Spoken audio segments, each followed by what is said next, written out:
Hello, everybody. It's Friday again. I can't believe it. I just blinked and it's already Friday. Hello, welcome, as I should say, to another episode of Coach's Corner Health. My name is Leslie Godet. I'm one of your co-hosts of this amazing channel. I'm a mindset and emotional awareness coach. I work with women who are on a mission to change the world. I show them that they don't actually have to choose between having their corporate job and actually adding a passion project or even what the possibility of entrepreneurship looks like. And by showing them that just by making subtle shifts in their mindset, developing tools around that, learning how to manage their emotions so that their emotions don't steal their time, that it's possible to keep doing what they love, to get things done more efficiently, pursue adding more to their life, which lights them up, and still have quality time to spend with their loved ones. Andy? Yeah, that I love that every time. Every time I love that. I'm Andy Lidstone. I'm the unconditional coach. I work with boundaries. I work with people who are looking for boundaries, who don't know they're looking for boundaries, and have had and do have a lot of chaos in their life, things that are beyond their control. And there are things that they want to be in control of in many cases, like their health or their finances and things like that. And so I help them learn boundaries around themselves and boundaries for other people, about boundaries in relationships, boundaries in their jobs, all kinds of boundaries. Love it. Boundaries. Yeah. And it's amazing how much we can change if we understand that boundaries are not there to put limits on us or anybody else.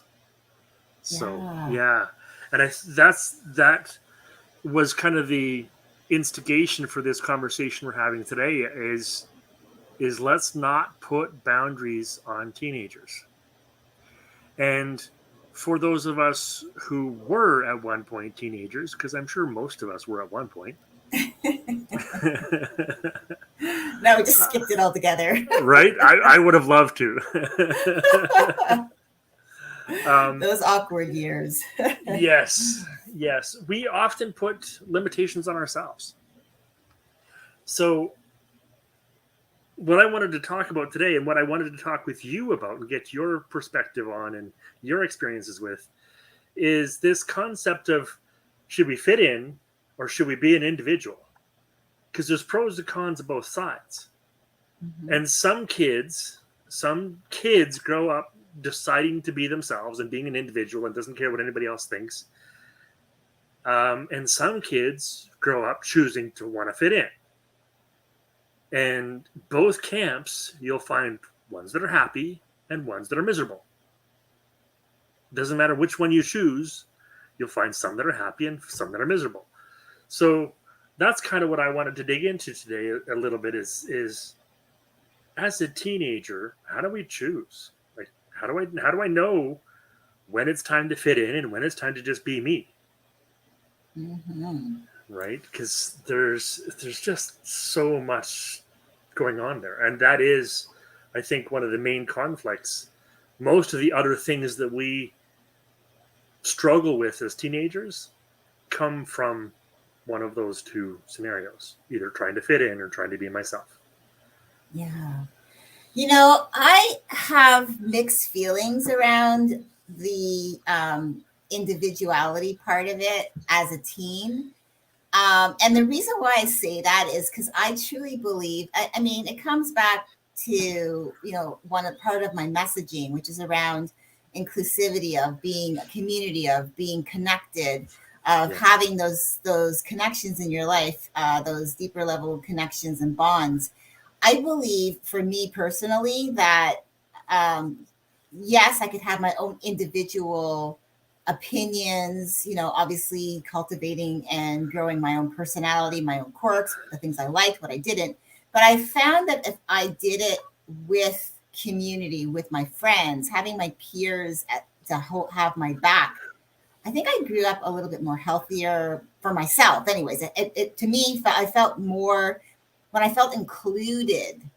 I don't know so much of it was that I needed to be fitting in. So I guess how do we, I guess, it's finding that way for them to be individual, but to feel included, and but to be themselves, not so much that you're fitting in. And I think that's, for me, what was, now looking in hindsight, looking back, I we've talked about this before. I never really had a hard time making friends.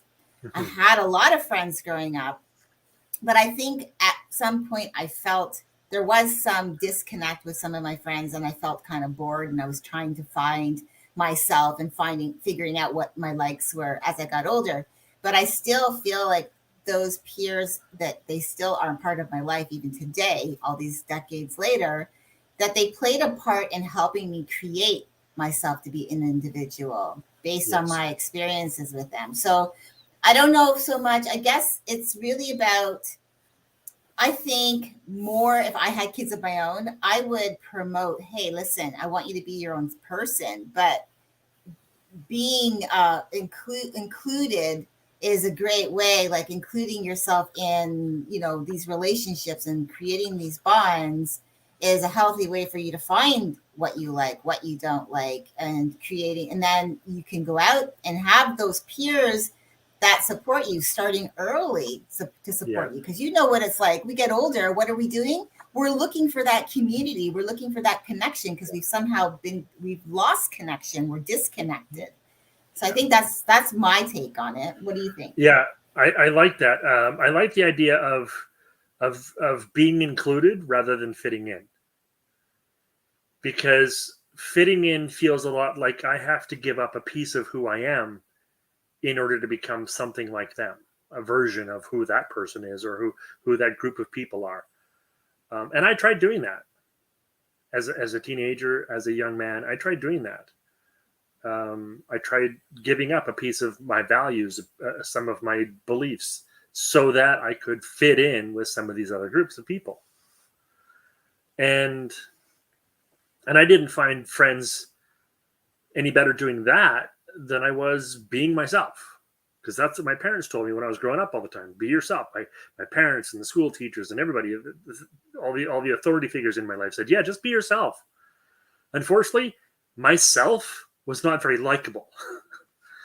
Right? Myself was kind of confrontational and contrarian, and I didn't like how most people acted and how most people treated each other, and I wasn't very quiet about that. So that wasn't a very friendly person to be. Therefore, I didn't make a lot of friends. So being myself wasn't making me friends. So then I tried the other thing. I tried fitting in and sacrificing some of those beliefs. I stopped talking about some of those things that I believed in. And that didn't get me any friends either. And I think that's where the problem is we are told to be yourself, and we are told, and we believe we have to fit in. We're not told we have to fit in. We believe we have to fit in. And sometimes we're told by our peers. We're told by other students, if you want to fit in, this is how you do it. Adults and authority figures don't say that very much, but other students do. Other kids do. And both of them don't work. Like, how do we retain our individuality? How do we retain who I am deep inside and be included? This is something that I didn't figure out until I was much later on in life. And it's something that a lot of teenagers struggle with. Some, like yourself, do have friends. There are some teenagers who manage to find that balance, who do manage to be included or find a way to be included. And some don't. So how do we help those that don't feel included and don't manage to find a way to be included? How do we help them be included without sacrificing who they are? Yeah, I think it's the languaging, right? Because you talk about boundaries. This is like your expertise is around the boundaries and the barriers, and there's that languaging of teaching us that the real meaning and the real purpose of a boundary, the real purpose of a barrier, and how we can use that to our advantage to either stay safe, to make ourselves safe, to provide, some, I don't know, some personal like strength even with a boundary.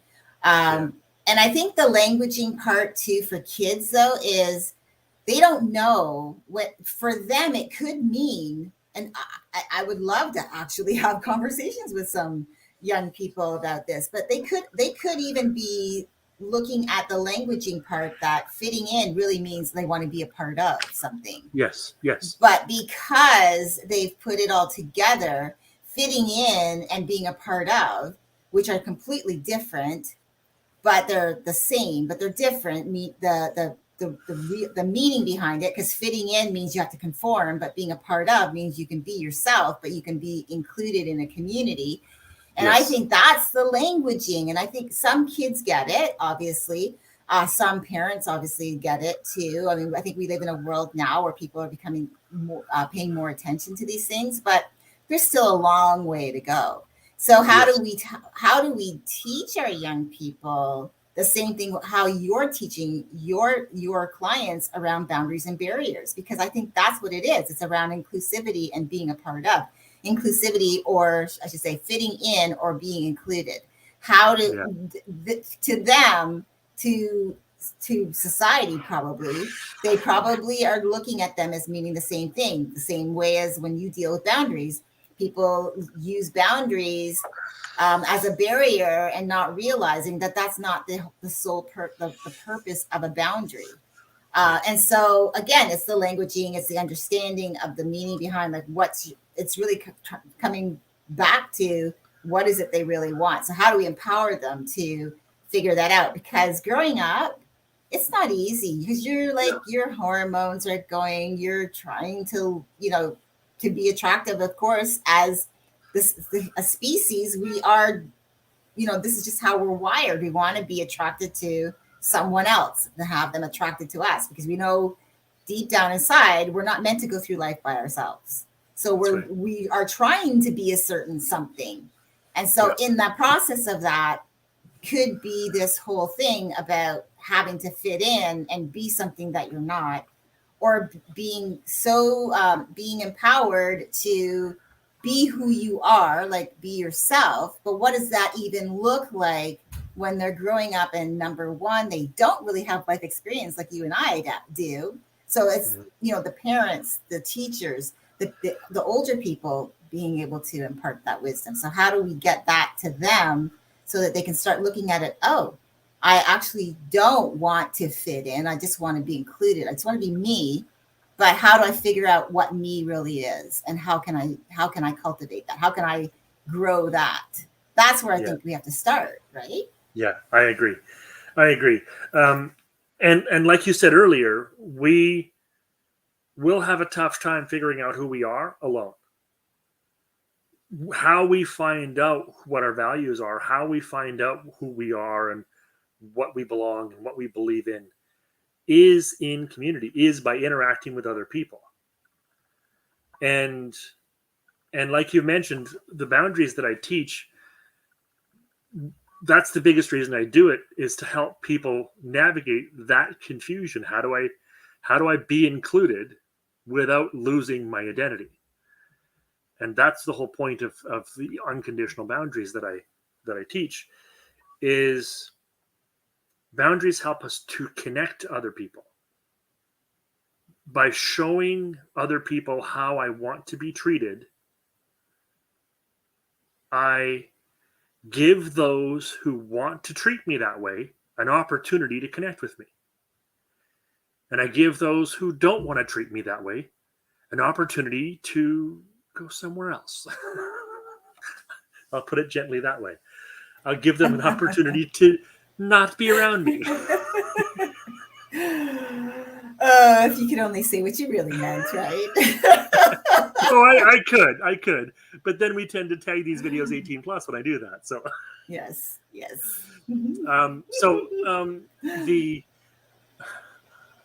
That's the point, though, is boundaries teach people how we want to be treated.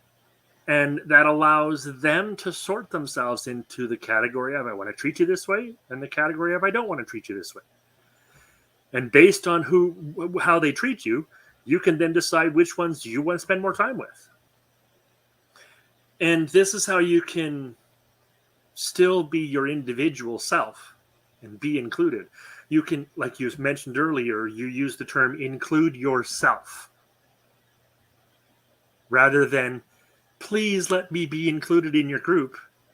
I'll do whatever it takes. I'll do whatever you want. No, that's fitting in. That's begging. That's conniving and manipulating, and that's all the bad things. If you include yourself, you can include yourself by showing what you want. And even if what you want changes day to day, week to week, month to month, that's okay. Mm-hmm. Because it does. As we talked about last week, what a teenager wants changes often. And that's okay. Because you're still figuring out who you are and what your values are. And they can change. They're allowed to change. As a matter of fact, they're supposed to change. Not all of them, but some of them are supposed to change. Right? So even if you show what you want this thing one day and you show something completely different another day, that's okay too. It might take people a little bit longer to figure out how to treat you the way you want to, but they will figure it out. Or maybe on this day, you'll hang out with this group of people, and on that day, you'll hang out with that group of people because you have a different set of values. And maybe you'll go back and forth, or maybe there'll be 4 or 5 groups that you swap around in between. I know of a number of people when I was in school who did that, who hung out with a different social group depending on how they felt that day. Mm-hmm. So that's allowed. And it's not just allowed, but it's encouraged. I mean, that is how you figure out what you want. And that's how you include yourself, by using boundaries to teach people how you want to be treated, and using barriers to keep those people away from you that you don't want in your life. Mm-hmm. That's the difference, right? And it is about connection. It is about helping people see who I am as an individual, what my heart is, what my soul is, what I want, even if I don't know what it is, but they can see it so they can make a judgment on it. And then we can find friends. We can find people to hang out with. We can find social groups. We can find companions.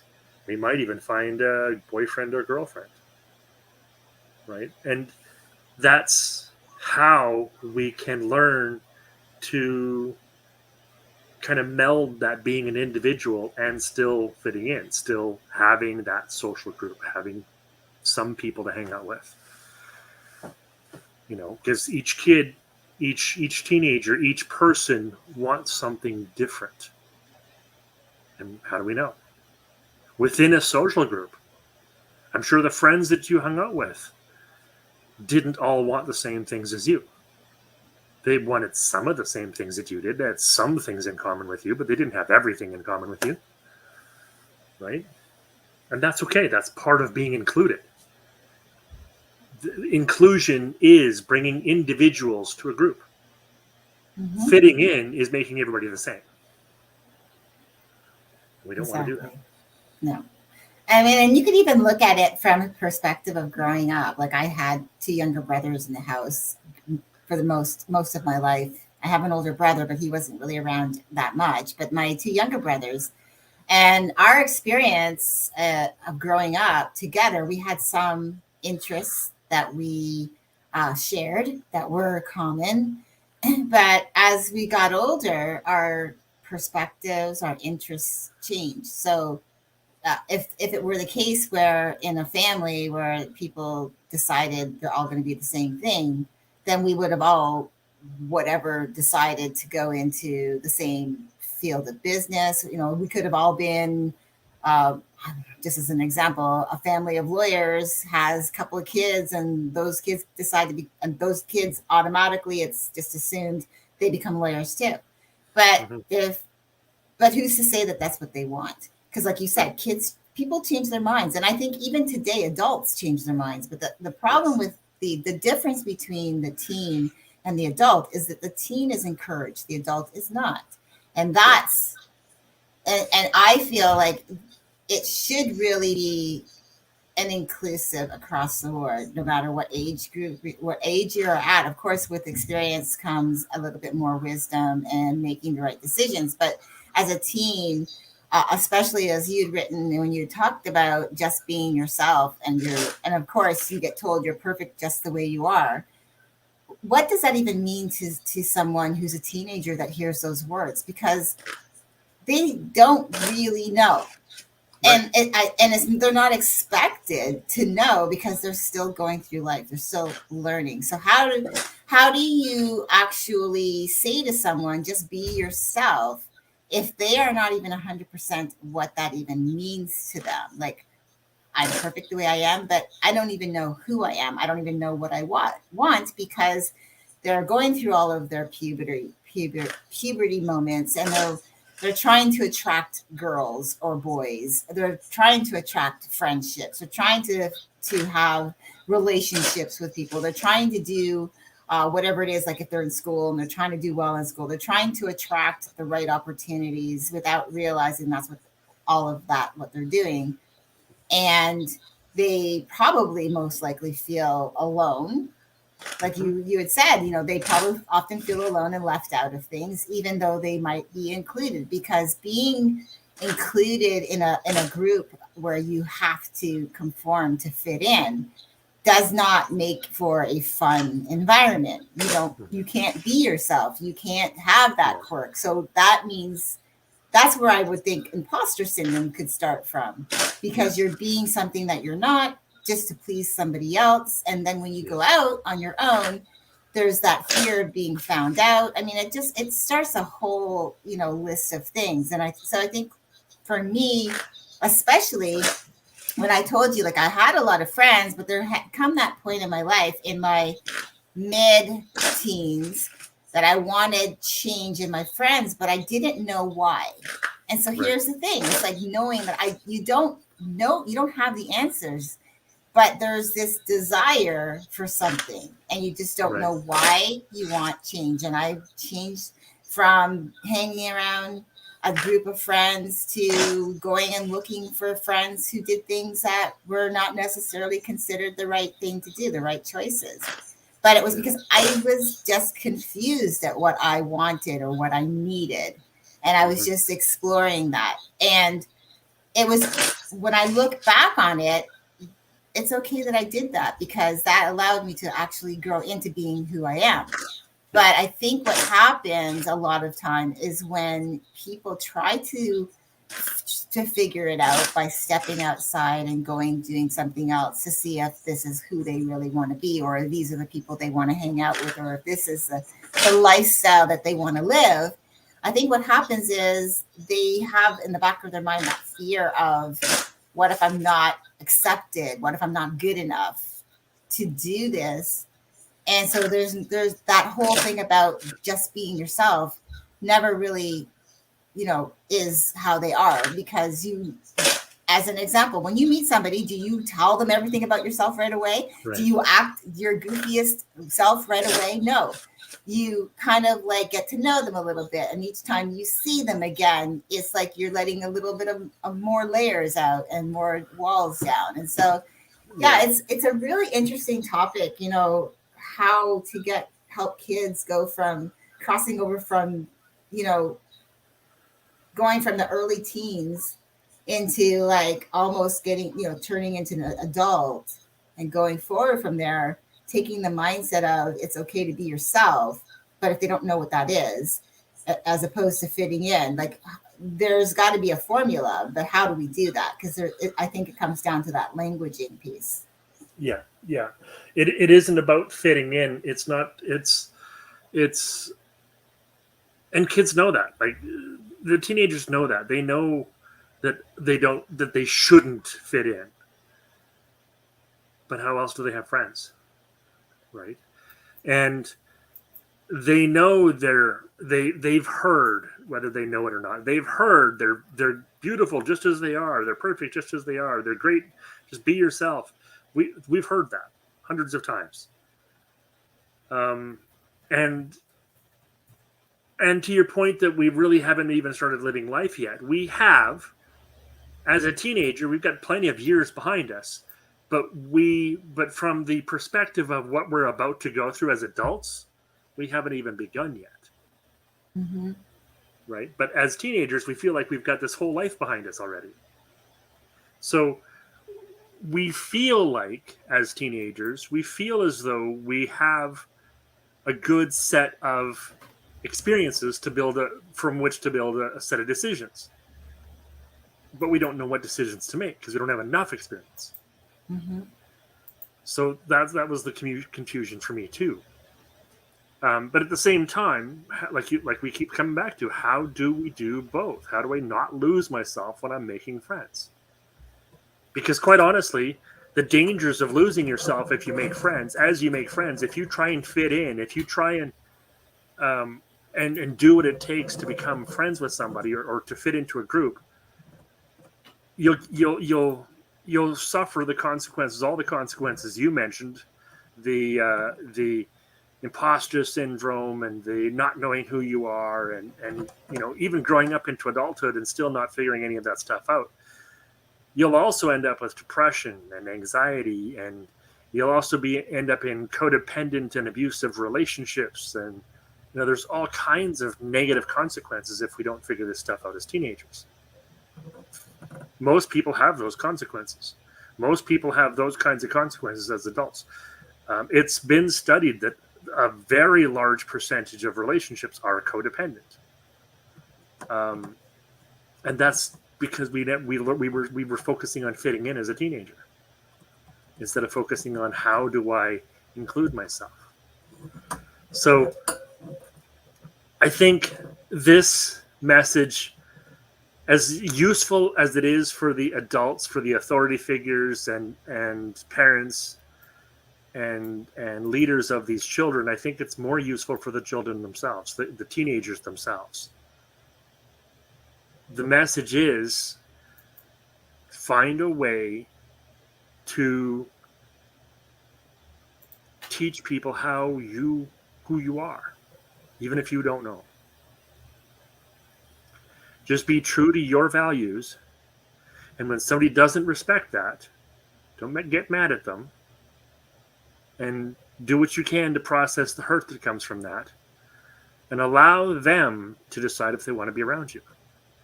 You also have that choice. The more choice you can give the other people in your life, the more choice you can have in your life, the more empowered you will feel, and the more often people will want to hang out with you.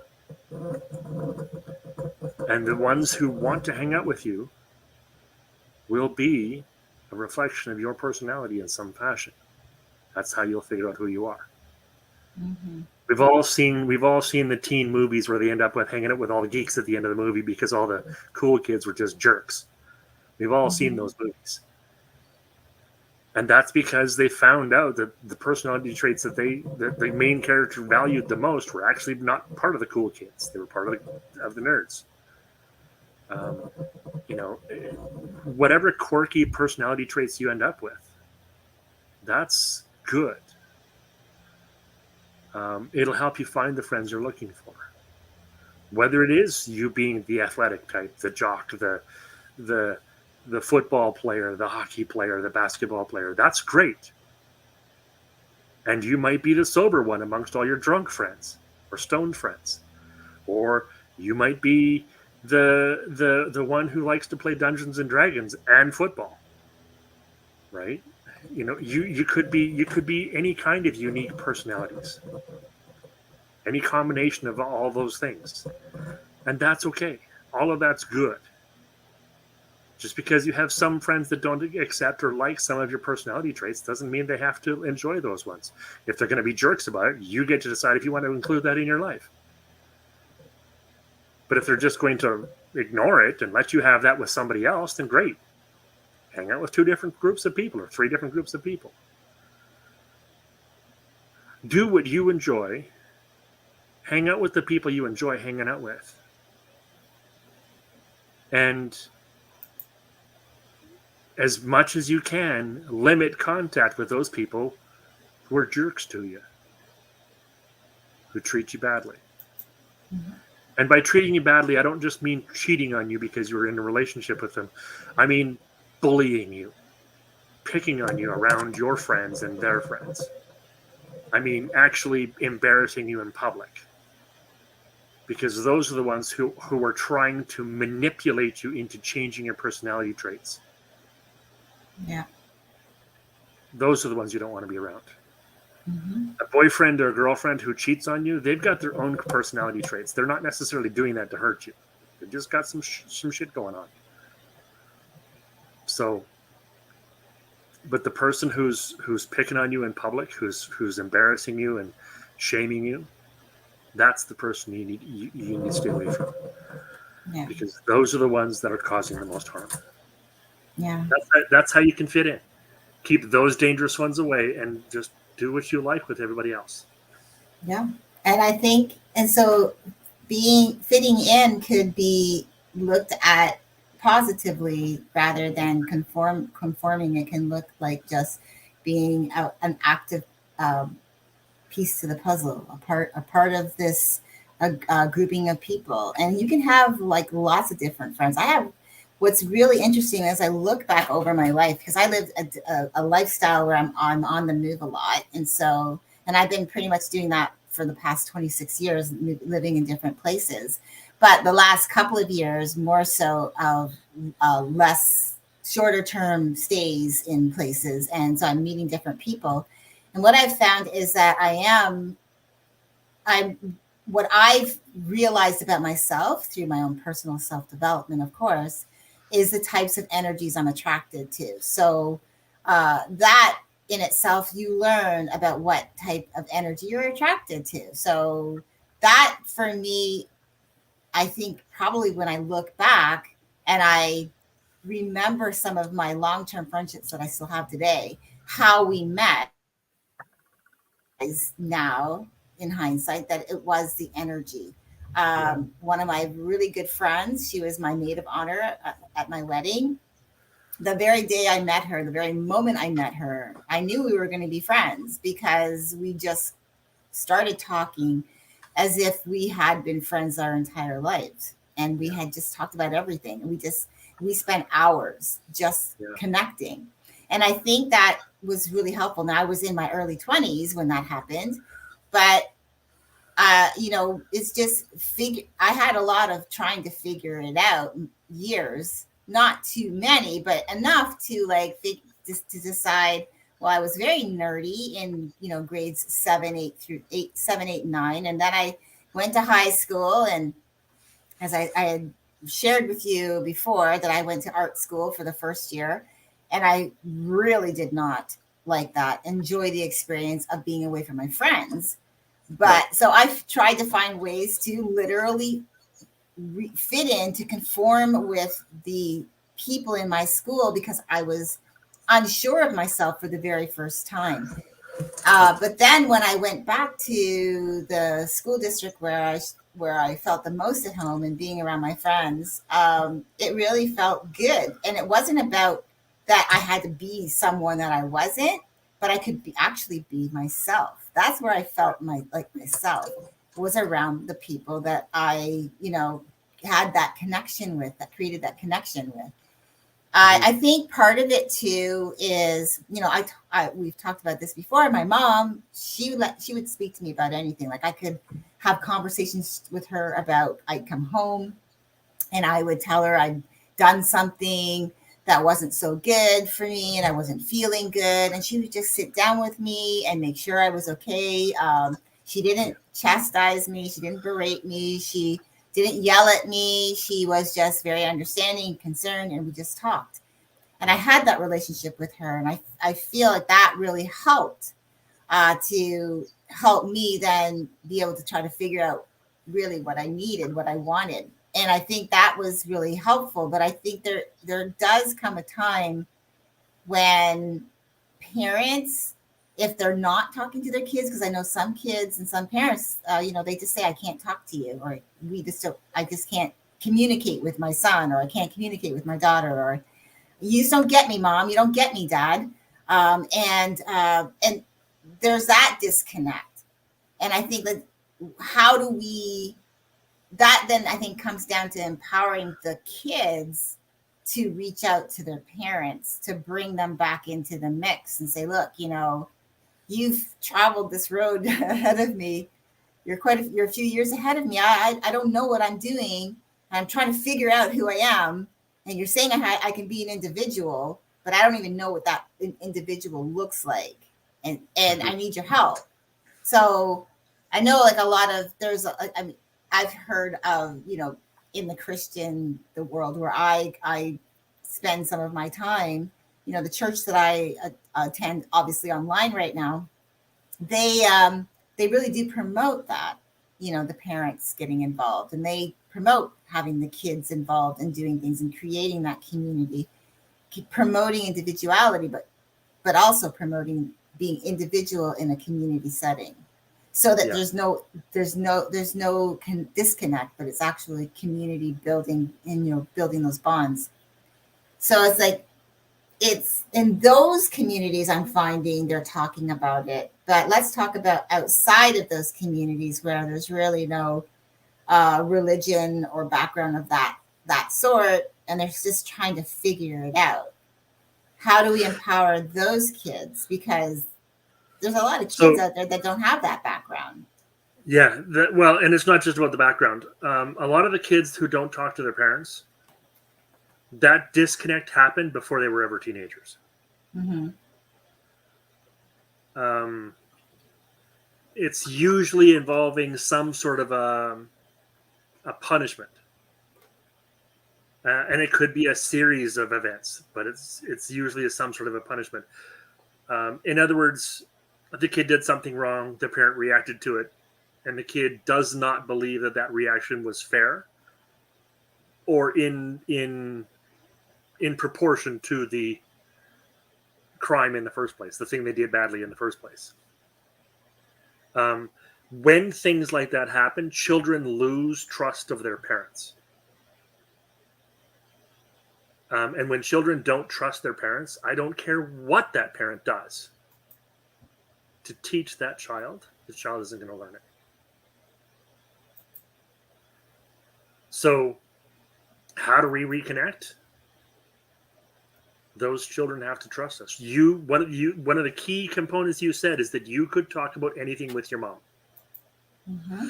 I could talk about anything with my mom too, and I ended up with a completely different childhood than you did. Mm-hmm. But that's because I didn't trust my mom. I didn't think she could understand what was going on. I now recognize that I thought of her as less intelligent, but I didn't think of that. I didn't think of it that way at the time. I just didn't think she could understand. Therefore, Mm-hmm. I didn't trust her. I didn't trust my parents. I didn't trust authority figures. I didn't trust adults at all. So when adults said things to me and tried to connect with me and tried to understand, I didn't trust that their motivations were coming from the right place. So if we're trying to reconnect with our kids, and or if you're a teenager trying to reconnect with your parents, how that happens is by building that trust. And this is another way where if we use boundaries the way I teach them, we can teach people how we want to be treated and give them the option to treat us that way. And that can build trust. The problem with a lot of the kids who are disconnected from their parents is they don't trust their parents. They either don't trust them to be smart enough, they don't trust them to care enough, they don't trust them to stay out of it long enough. Some kids won't tell their parents about things because they're scared their parents will go to the school and beat up the other kid, or go to the other parents and cause a ruckus or make a big scene, and the kid doesn't want that. Right? So there is some way the child doesn't trust the parent or both parents. And that's where the disconnect comes from. The church communities talk about reconnecting with that because in active church members, there's a lower frequency of a disconnect with their child. if their child is still going to church with them, they're more often connected to those children than the average person who doesn't go to church. Mm-hmm. So they can preach that, and it's closer to becoming true. Whereas the parents, the families who don't go to church often don't go because they don't have a connection with their children. That's usually the reason, or often is the reason. And therefore, with them, it's a little bit harder because they don't have a connection with their children, and it's unrelated to God or faith or church or anything like that. It's related to trust. It's related to something that parent did that was outside of what the child expected them to do. And I say outside of what the child expected them to do because when a child does something wrong, they expect a punishment. When a child does something wrong, they expect to have consequences, right? If my mom says I got to be home by 9 o'clock and I don't come home till 11, I know there's going to be consequences. But if that consequence is stripping off all my clothes and making me take off all my clothes and then go and live on the street for the night, that's an unreasonable consequence, one I wouldn't expect, and that would break my trust.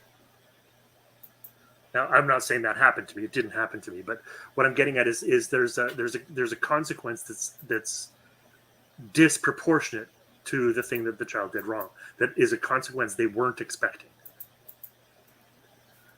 And that breaks trust. So if we're disconnecting with our children, it's time to ask ourselves, are we teaching them or are we punishing them? That's a good question. And it's funny that you say that because I was just thinking about, with my husband, he told me as he was growing up, now he's quite rebellious. Yeah.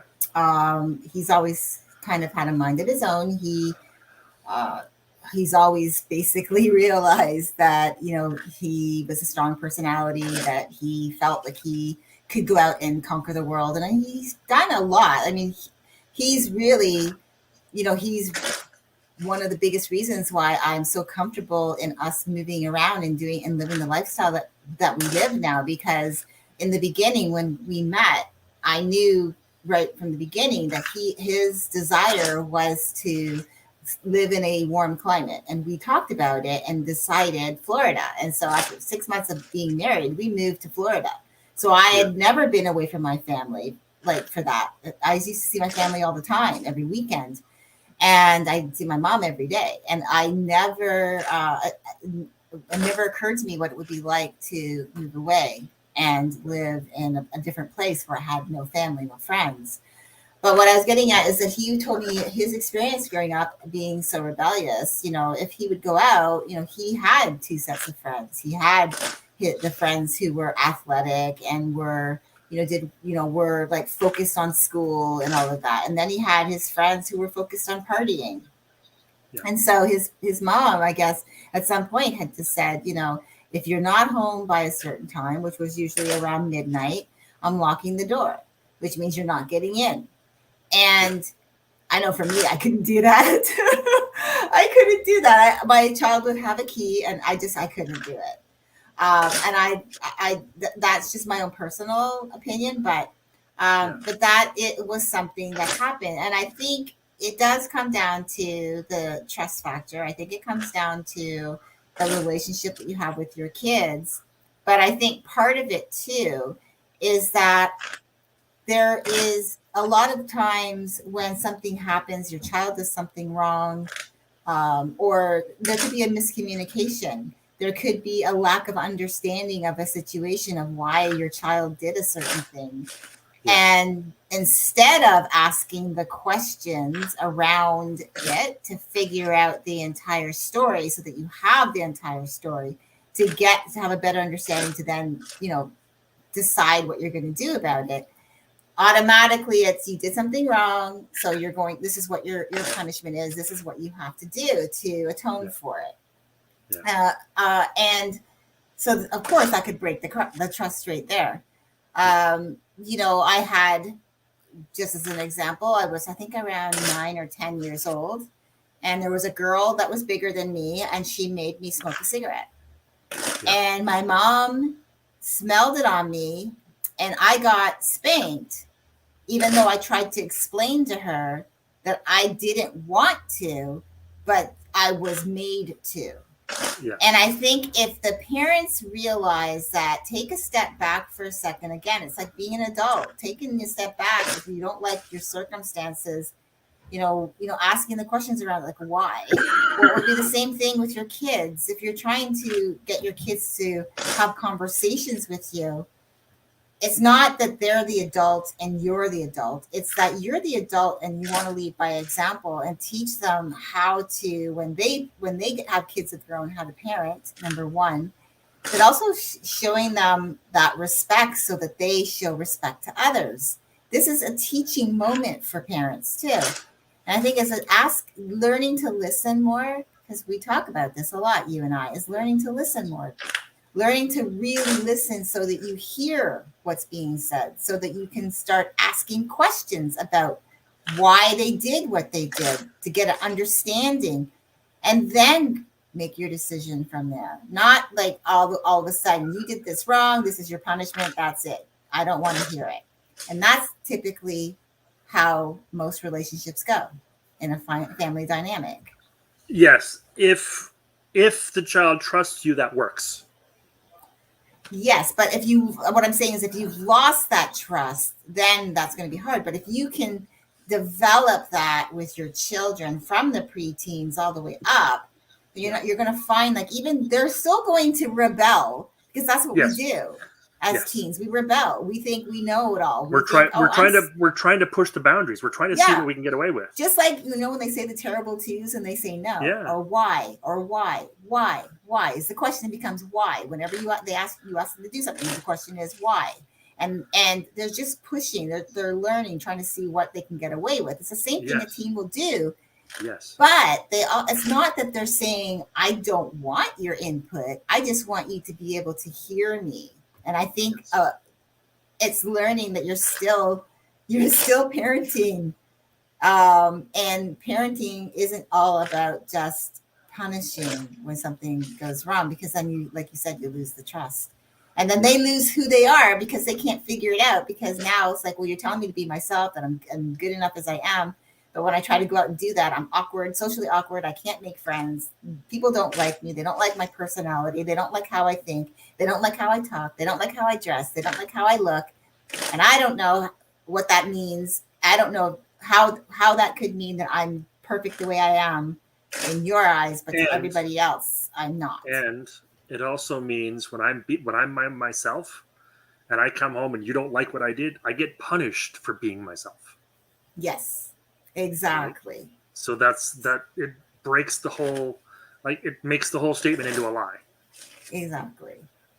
Right. Yeah. So it's like, how do we?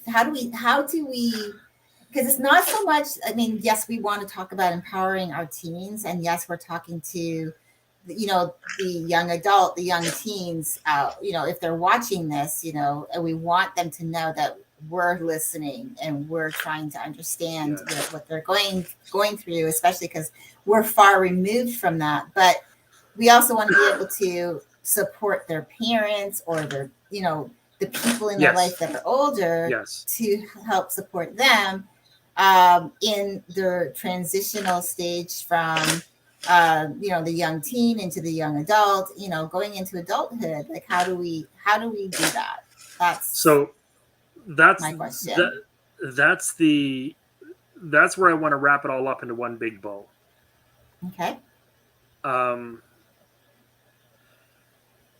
When it comes to who has the authority to influence our life,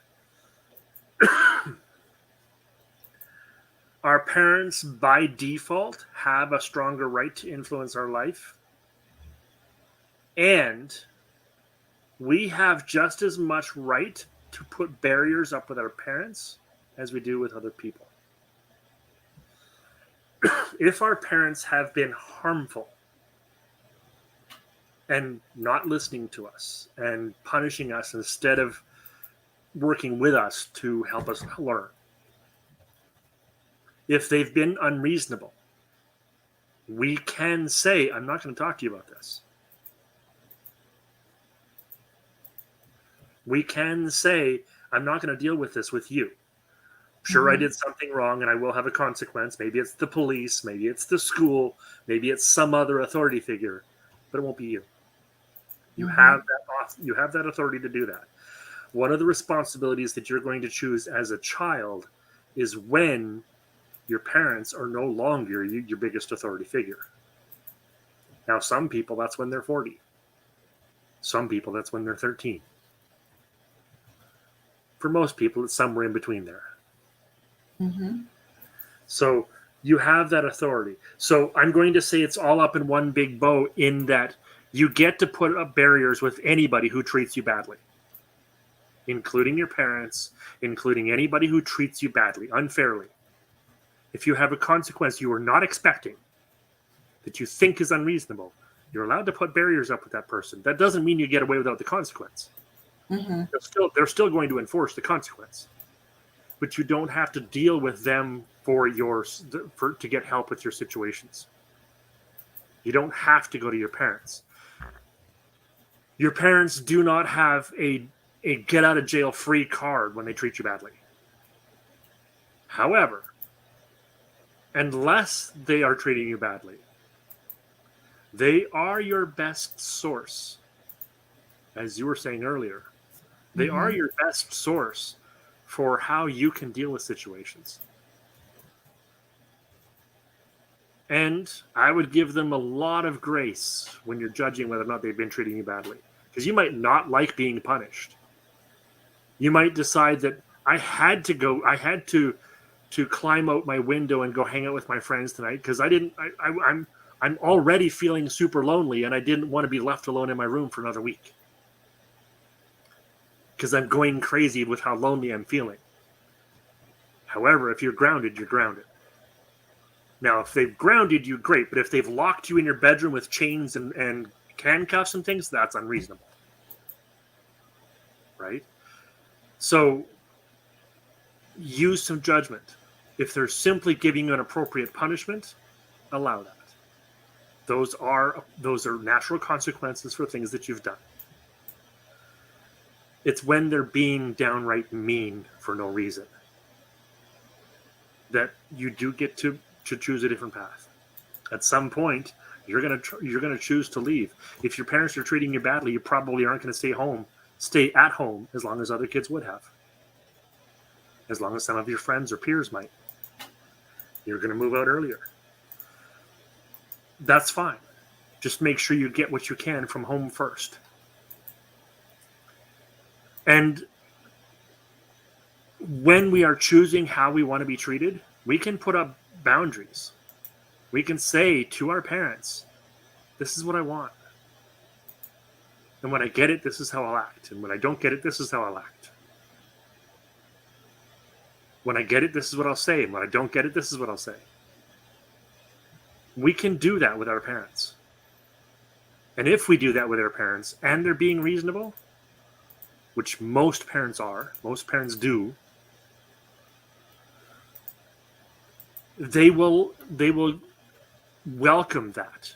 Because what they're trying to do, what most parents are trying to do, is learn what you want. And if they can understand what you want, if they can find a way to understand what you want, they'll probably be able to help you get it, even if it's not from them. Even if what you want is a girlfriend or a boyfriend. Once they put the shotgun away, they will help you find one. That's funny. Oh, yeah. And that, I love you brought it back home too. Parents are actually not, they're not your enemy. I love that you brought that back, because I think what happens is we get to that place where we don't think they understand us. Of course, I know I can remember some of those moments. You don't get me. You don't get it. You don't understand what I'm going through. Right. And they do it to a certain extent because they've been through some of the things, but they're trying to teach you responsibility to accountability, because our actions do matter. And when you're out in the world on your own, you are going to have to make quick decisions. And some of your actions may not align with the decision that you're making. It's not going to be a good decision.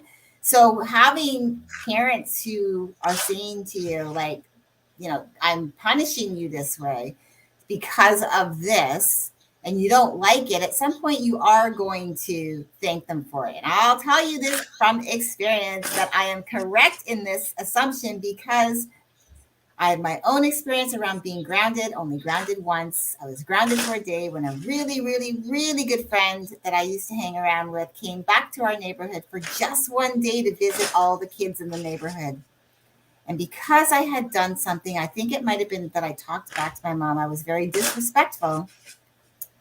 I had to stay in. I was not allowed to go and visit with my friend, and I was devastated. And it taught me a lesson. And so it was, to be respectful, because I didn't have a right, to speak to her the way I did. She's the adult, I'm the child. And all these years later, I remember it. I talk about it a lot, and I realize, the lesson that I learned from it. So our parents are not the enemy. It's just, they're figuring it out just like you are. Yes. Right? They're figuring it out just like you. You're trying to how to be a person, how to figure out who you are, what you want, the type of person you want to be, as best as you can based on your life experience up to that point. And your parents are trying to shield you from maybe making some of the same mistakes that they did. Yeah. But they also understand that you're going to probably still make those same mistakes, because as teenagers, we believe that we, as a teenager, know everything, that we're right and you're wrong.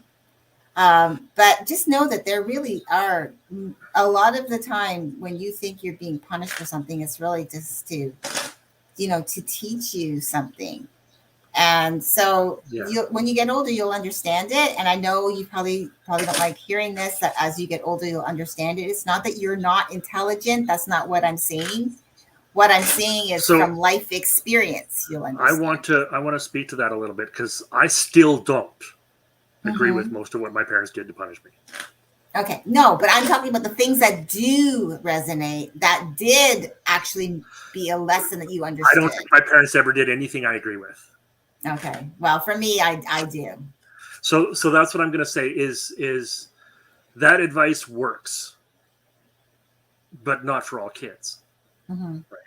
So, and that's kind of where I was kind of trying to go here, is there are some kids who your parents are literally working against you. You're not the majority, however. Most kids who think their parents are working against them, it's actually because you're working against your parents. You don't want what they want, but they do want what's good for you. Mm-hmm. But there are parents who are literally just having kids so they have somebody to take their anger out on. And that's probably 100% true. Yeah, absolutely. And that's just based on their own experience, right? Yeah, it's just it's a ripple effect. So what I want to do is I want to help teenagers figure out if your parents are those ones, or if your parents are just trying to help and figuring it out as they go. Ooh. This sounds to me like we are going to be transitioning into another conversation next week around this topic. I love it. I think we might have already had the topic set up. Yep. Yeah, I think it's important. And I love the fact that we can, bring different perspectives to the conversation. Yes, I agree. Based on our experiences, because again, this just goes to show that you don't grow up the same. We all everyone's trying to do the best they can for the most part, but there's still, the experiences are different, and how you interpret them, and based on the type of parents that you had, whether they're good or bad, whether they mean well or they don't. It's really kind of just learning what that looks like for you. So I love the fact that you brought this conversations forward, because now Yeah. we can transition into, because this is, listen, we could probably go on, probably fill out a few months just around teens, just Yeah. around just Yeah. stepping into adulthood, because that's where you're learning everything that you're going to take with you into your adulthood. And then that's, and in the adulthood, if you haven't developed skill sets that really kind of help you be aligned in whatever it is that you want to do, it's going to be really hard. And that's why, it's good to, it's that's why I really feel like this conversation is really a really good one to have, I and agree. to allow young people to listen in on, because we typically are marking these 18 plus, but it's marked not for kids, which means the parents now, they can decide if their kids watch this video.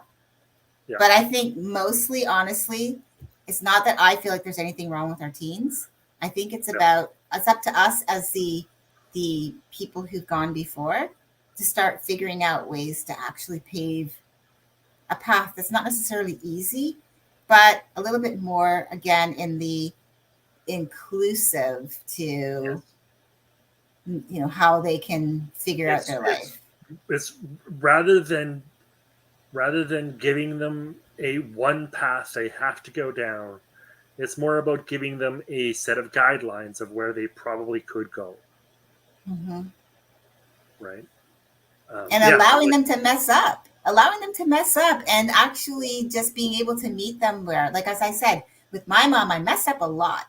But the great thing about that is I was able to go to her and say, look, I messed up.